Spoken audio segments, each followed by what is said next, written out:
Yeah.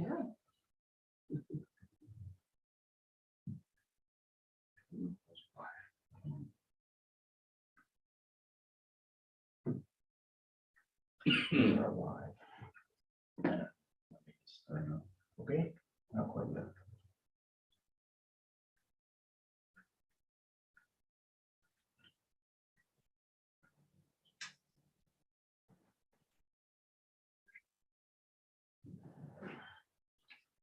Okay, we have a quorum. We'll call the meeting to order.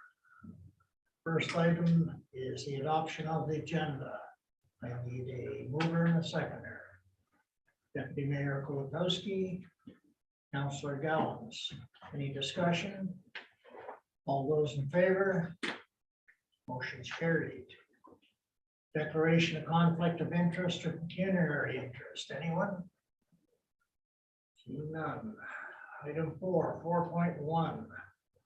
Minutes of June 20th and 22nd, 2022 council meeting. I need a mover and a seconder. Councillor Harder and Councillor Devlin. Any discussion? All those in favor? Motion's carried. 4.2, minutes of the June 27th, 2022 special council meeting. A mover and a seconder. Deputy Mayor Kulikowski, Councillor Gallons. Any discussion? All those in favor? Carried. New business 5.1. RFCD 2022-SAO-069, request from the Manuvik Food Bank. I need a mover and a seconder to get it on the table. Councillor Gallons and Councillor Harder. We have two representatives from the food bank here. If you have any questions for them, you'd like to sit up to the microphone and turn it on.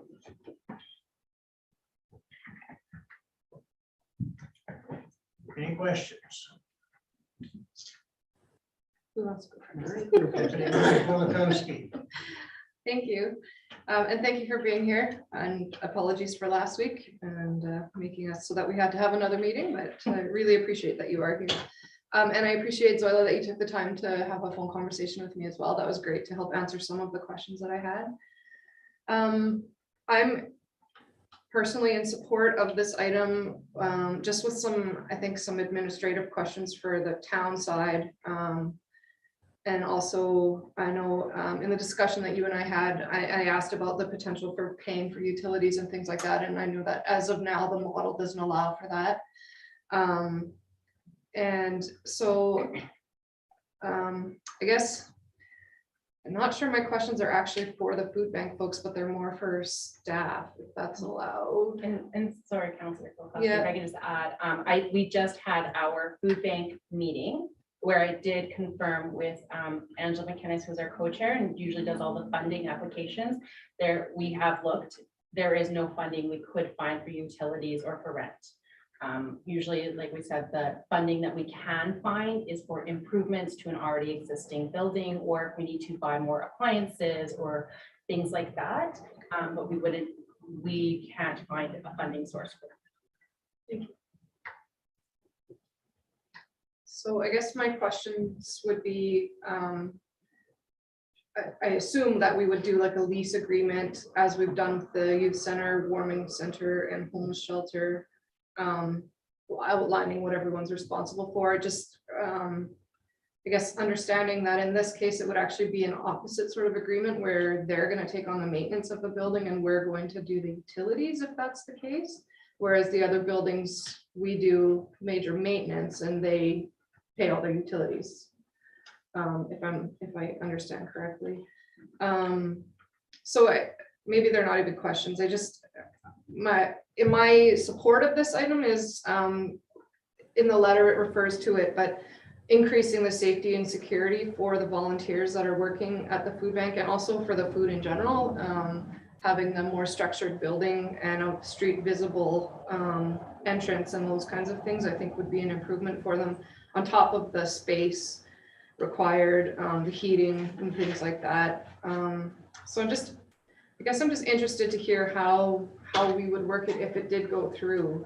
And how, like sorry, I'm just kind of rambling, but part of me would love to say, like, can we do this for a year? And in that year, we'll come back to it and see like what the costs are. And then also if there are some funding opportunities that come up, or if, like you've mentioned in your letter, the possibility of partnering with other groups, and maybe those groups can access utility funding or something. And then in that partnership, you're able to kind of take that over from the town. So I guess those are more thoughts than questions, but thanks for the time. Further questions, Councillor Deborah? Thank you, and thank you doing what you guys do. I think it's great, and I know Zoila, the dedication that you've given to the food bank over a decade, for sure. So very much kudos. I mean, I come from a bit of a philosophy where I look at the town as the municipality. We should really be sort of a last resort resource. So I'm just going to ask, without being judgmental, but just going to ask, I mean, have you guys ever considered going and looking, we've got tons of sort of, right now, open warehouse and commercial space in this town. Some of it that needs to be heated year round anyhow, just to maintain this stuff, but there is empty space. Has there been any thought given to looking for some secondary space, whether it be just a warehouse on the edge of town where you can have a distribution point in town, but where you can actually have that space to store and sort and things like that? Is that an option for you guys to possibly look at in this whole kit and caboodle? Thank you. Okay, thank you, Councillor Dowland. So, I mean, the reality is the food bank is run by 5 board members. We don't have the capacity to have a warehouse point and bring it into town. We've always run the food bank with a philosophy as wanting to reduce and minimize barriers as much as possible. So we want to be where people can come easily enough. We have moved to, for instance, we actually have a permanent delivery list now for elders or for those that have indicated that they have some significant mobility issues, so that we can ensure that people are getting what they need. If we were able to build on what we already have, and like Councillor Kulikowski had mentioned, like partnering with other groups that we have talked about in the past, we may eventually get to that point where that would be something that we can do. But right now, as I had mentioned last week, we really are only ever able to plan maybe 1-2 months at most in advance. And we're not in, and so then we are really at the mercy of the highway if something happens there. Like right now, we were at our meeting trying to figure out, we took this month off because again, it is exhausting for just 5 of us to run it. And so we're planning our intake for next month, and we would love to have it ready and going by the beginning of the month. And the reality is we don't know if we're going to have our food in time. We don't know if we're going to have all of these pieces. We're trying to find out who's going to do this, who's going to do that. And it's just us. In terms of funding, again, the funding is never for rent. And so if we did find a location, we wouldn't be able to, I guess, permanently commit to something. Right now, for instance, our bank account is okay because we've been receiving quite a bit of like Food Banks Canada funding. There have been a lot of COVID funds that we have been using, but those are going to stop. And we're going to be back to, we don't have regular sources of income coming in. The last couple of years, we have spent over $100,000 a year on food. And those prices are only going to increase. So this is why we have always relied on the generosity of the town to provide a space for us, so that way we can continue to run with as least amount of overhead as possible, considering that again, we don't have a steady source of income coming in. So I don't know if that answers your question. And like I said, we would love to get to that point. It would be fantastic because we could plan better, right? If we know there's going to be a huge sale at something, oh, let's grab that. Let's do all of these things. We just don't have that luxury right now. Further question? Yes, I think this might be to administration. I know that the youth center pays for its own utilities. what's the situation with the homeless shelter, or I guess warming shelter? Yes, it's not in our jurisdiction right now. So currently, the warming shelter is not doing anything because they're not in our building. The homeless shelter pays for their own utilities. And but they have different funding access that can be used for operations versus where the food bank type funding comes from. And those are the only two that we have right now. I mean, when I see the year-to-year numbers on utilities for this building, that's a lot of money. It's 40 to 50 grand a year to run the building. Now, I understand some of these numbers are when it was being used as a 24-hour shelter in the middle of winter. I trust that you guys would be turning down the heat down to reasonable levels when you guys aren't there, et cetera, et cetera. Are there any, I don't know the condition of the building. Has it been retrofitted recently? Is there anything on that front that we can look at? Is that going to be too expensive? Well, as outlined in the council decision briefing note, we have, there are some areas that, depending on how the building would be used, depend on what modifications we would have to make. For example, the washrooms are the major area that, which the food bank have indicated that they would not need because they don't have them in the current building, so we wouldn't have to make those renovations. However, if another group came in that becomes more of an office type location, then would have to have those upgraded or fixed. Again, whether it's one washroom or the two. The stairs going back, we feel now that they're in good enough shape that we wouldn't have to do any major work on that. Those are the only things that we're aware of right now that would need to be, any modifications or any maintenance would have to be done on the building. We just put a new roof on it 3 years ago. And it's primarily the bathroom is the area of concern that we have from that would have to be upgraded or fixed, I guess. Would be. And as far as past history, when the warming center was in, they did not pay the utilities. Anything further? Yeah, I mean, I'm gonna say no to the food bank. I can't do that. Like I said, I do have some concerns about that overall utilities cost, and I really would like to see some very deliberate mitigation if this does go forward to sort of reduce as much as we can some of those costs.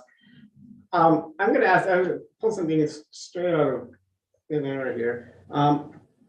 The kitchen, the side kitchen at the MSC, that's the dish kitchen, the dishwashing station there, that hasn't been really properly used ever.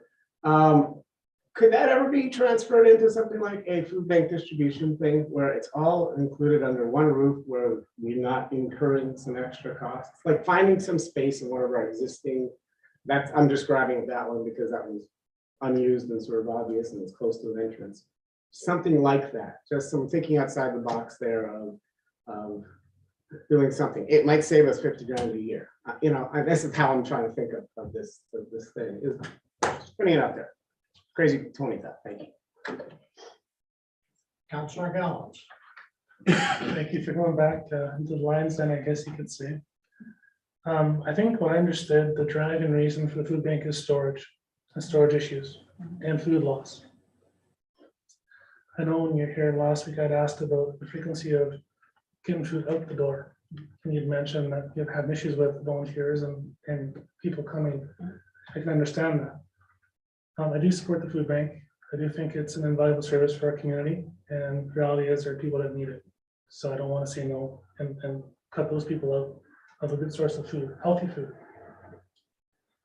Is there any consideration down the road, once you get more volunteer capacity, to increasing the distribution frequency? So that's my first question. My second concern is also Councillor Dublin's concern about the cost. And I know the bulk of that cost is the bathroom renovation that has to be redone.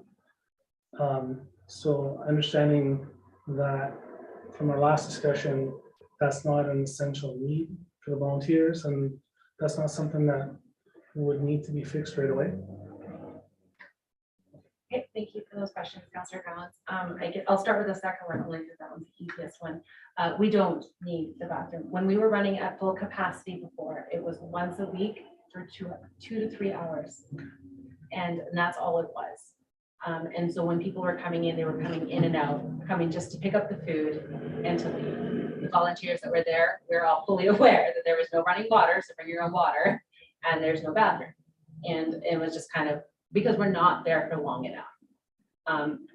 And I can't imagine it going any more often than that. And again, I can't even imagine that even getting close to that in the near future. So to get back to your first question, yes, a lot of it was a storage issue. Like I said, we can only have a certain amount.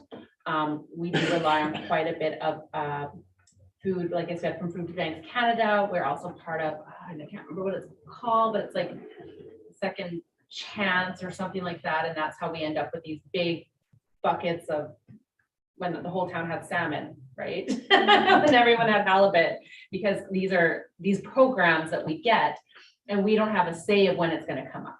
We don't have a say of, they just kind of send it, and then we have to figure it out.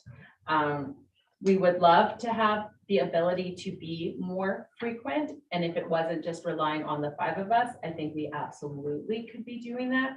But we haven't dedicated any time to even rebuilding our volunteer base, recruiting for volunteers, or thinking about partnering. In past years, for instance, I know IRC had actually once asked us, like, would you be willing to partner to maybe do like a next to new kind of thing when you're open during the food bank, maybe have the free shelves or the this, and we were like, we don't have the capacity, right? I can't have a volunteer sitting there and dealing with money. That's a whole other safety and security issue when we're in this really kind of, trailer in the back. And so there's quite a bit of things that, like I had said before, that Greenhouse is asked, like a lot of different organizations, and we just haven't been able to say yes or no, because we can't commit ourselves and we're already doing everything as it is. We would love to get to that point, and I guess maybe this is also further to Councillor Devlin's point. Like I said, I can't see it ever going more than once a week. And during that time, all the lights are off, right? The heat is as high as it needs to be so that things don't freeze in there.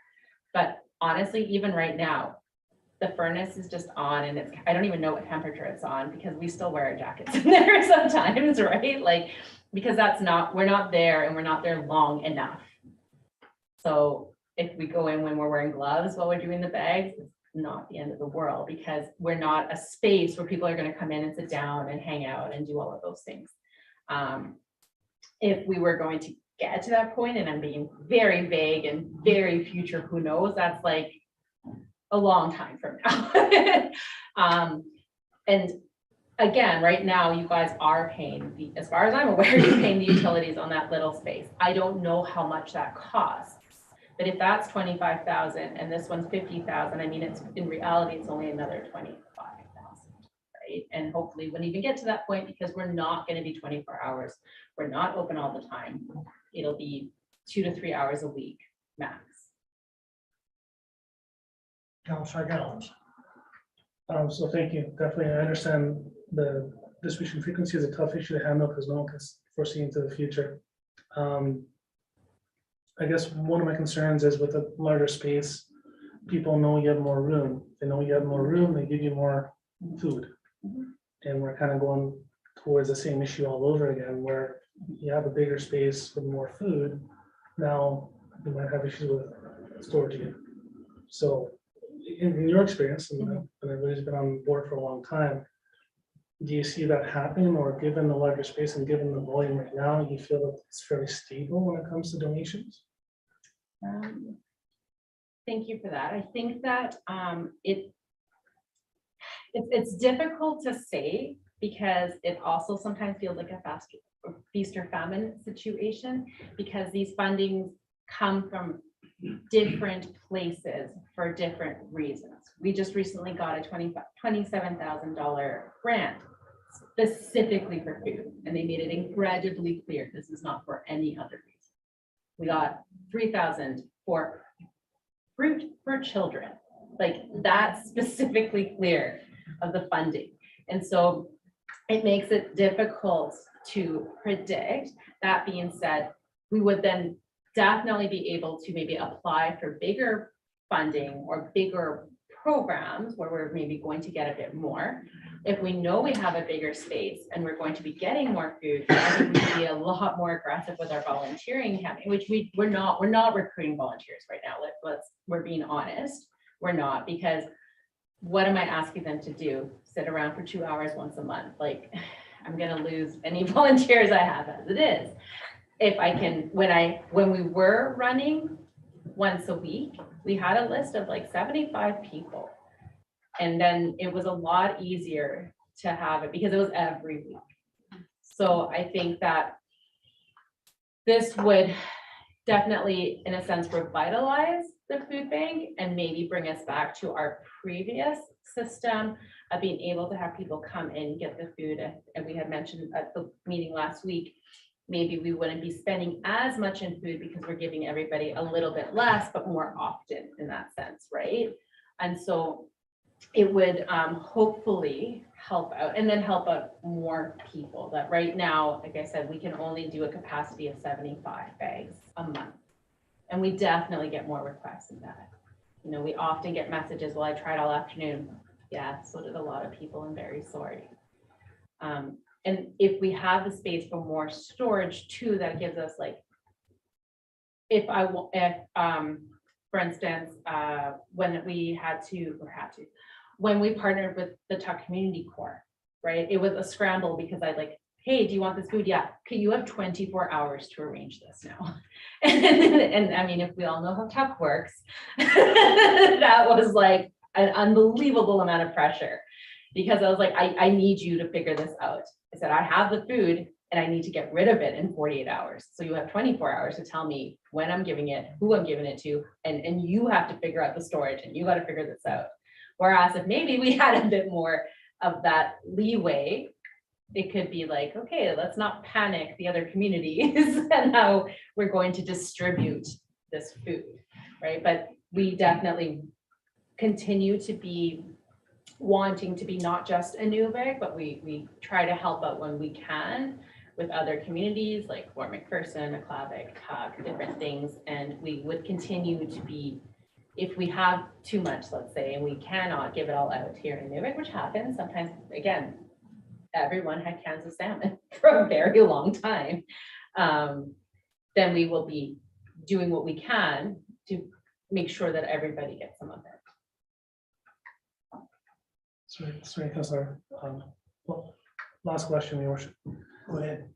With respect to this new space, and I hear the point about safety, and I can understand that people don't feel safe and they don't want to volunteer. Yeah. Would this increased safety help the volunteer drive when you decide to put more calls out and get more bodies to volunteer? Thank you. I believe it would, because right now, the way that we have our policies firm, if there's going to be, if it's 2 people in the building, and it should be a board member, because we have more of those skills, I guess, than maybe the average volunteer, to just be able to have those conversations with the potentially aggressive, intoxicated individual when you're standing there and you know that there's nobody around. And I know it sounds silly to say like it's just on the other side, but like Councillor Kulikowski had said, it's a street facing view. The corner, like Max is right there. People are out and about. And so it is less of a daunting situation to say like, can you be here, especially in the winter when, you know, our food bank hours are usually 6 to 8. It is pitch black, and it's pitch black back there. And now at least you're a little bit more illuminated. People are driving by, that you kind of see things. So I think that it would make the board feel a lot more comfortable if we could just, then we could say, okay, 2 volunteers can just be there and we don't have to always be there. And would definitely ease our mind, because I know that we stress a lot on, okay, you're sure you're okay being there tonight? Like, are you gonna be okay being there after hours? Knowing that you're by yourself. Thank you. Any other questions? Councillor Harder. I only have one question. Just kidding. I'm not gonna say no to the food bank, obviously. More and more people are needing to be fed by food banks across Canada at this day and age. Have you guys, I guess this is an administration question as well. Have you thought about maybe a refurbished reefer trailer? Like a reefer trailer? Like a refurbished reefer trailer? There's some of them that are kicking around. I know that Matt brings them up sometimes. There are some in town that might be accessible. It's kind of the same kind of implement that Fruitman has. That you guys can use it for storage and you can operate out of it.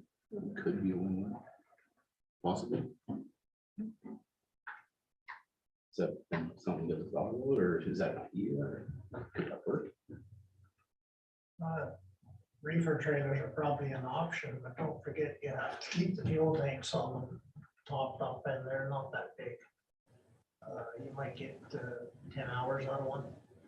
But at the same time, could it be the type of thing where you're not always using it? It's just for storage, you get a large bulk of donations come in. Now, I'm not sure it's really practical with the limited number of volunteers they have. But it's something to look into for sure. Anyway, the motion on the table is, be it resolved, the Newbury Town Council hereby approves of entering into a. I have one more. Newbury- I have one more question. Sorry, I have one more Councillor question. Devlin? Sorry, Your Worship, I had my hand up. I just have one more question. If I may. Okay, go ahead.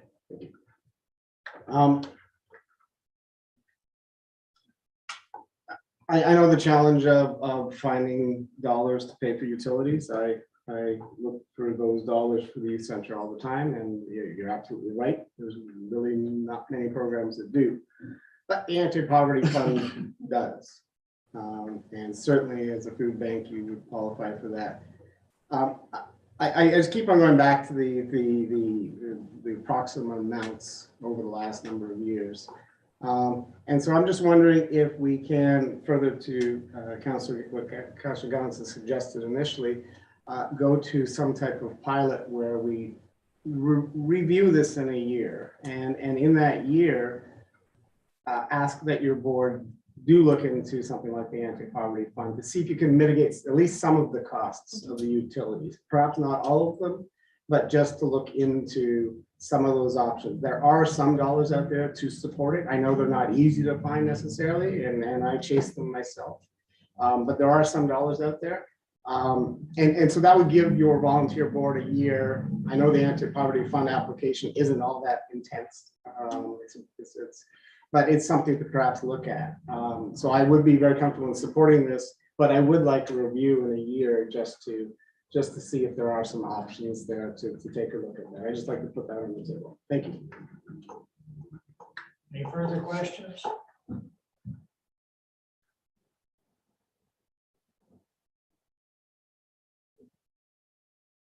Okay, the original motion was, be it resolved that a Newbury Town Council hereby approves of entering into a Town of Inuvik 5-year lease with the Inuvik Food Bank for the building located at 5 Burgess Street for the sum of $1 per year. I need a mover and a seconder. I already had that, didn't I? I think you did. I did, yes. Are there any amendments? Deputy Mayor Kulikowski. I would make the amendment that Councillor Devlin has put on the table here, that we come for review in a year. We reviewed if in 1 that's year. Amenable. Mayor Wood? Yes, I would, from an administration point of view, my recommendation would be change the term of the lease to a year. Oh, And that way, then it's automatic, then to be reviewed, then we can review it, because again, depending if it's a lease, you can review it, but you may not But be you're able to tied change into it. the lease. That would be from our administrative side. What do we need an amendment for that? Huh? Just change the 5 year to 1 year. Technically, somebody should amend the motion to 1 year. Would somebody versus like 5 to year. suggest the amendment? So, Deputy Mayor yeah, Kulikowski? I will I'll bring back what I had said previously, and I would changing, just instead of reviewing after 1 year, changing it to a 1 year lease. Okay. This part doesn't have to be in the amendment, but I know in the past, like when a group did need a letter saying that they were going to have that location even after the lease kind of thing, we'd be able to kind of do something for them. So hopefully if something came up where you guys did need something that said, you know, this is your location, the town will be able to accommodate that. So that way, you know, maybe you are applying for utilities and they need to know that you're gonna be in that spot, right? So anyway, yeah, so I'm happy to make that amendment. I need a seconder for the amendment. Councillor Harder. Okay, to the amendment, all those in favor? Let's move to the motion as amended. I need a mover and a seconder. Devlin, Councillor Devlin and Councillor Gallons, all those in favor? Carried. Thank you for coming, ladies. Thank you very much for your. Thank you.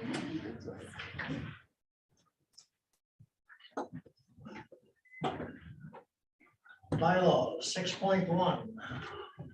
Bylaw 2695, LND 22, sale of land, lot 34, block 70, plan 1154, 45 Rayan Crescent. Sale will be to Cheryl Wright, who presently leases the property. The first reading of the will be it resolved the Newbury Town Council hereby gives first reading to bylaw 3478/LND/09, a bylaw to dispose of real property by way of sale. I need a mover and a seconder. Deputy Mayor Kulikowski, Councillor Devlin. Any discussion? None. All, oh, Sorry, Deputy Mayor Kulikowski. just one quick question. Is this our last lease then? No, we have 2 others. Okay. On the records, although one is we're working on, there's some legal issues to it due to the person who had the lease passed away. Okay. So we are working on with the estate to see if there is some indication that they will want 5, and then we'll move down to 1. Any further questions? All those in favor? Motion's carried. Second reading, be it resolved to Newbury Town Council hereby gives second reading to bylaw 2478/LND/09, a bylaw to dispose of real property by way of sale. I need a mover and a seconder. Deputy Mayor Kulikowski and Councillor Gallons. Any discussion? All those in favor? Motion's carried. Department head reports, the 7.1, the capital projects report. Any discussion? None. I need a motion to adjourn. No, we need a motion to accept the report. I do. Okay. Motion to accept the report. Councillor Gallons and Councillor Devlin. Any discussion? All those in favor? Motion's carried. Motion to adjourn. Yeah. Tie. Deputy Mayor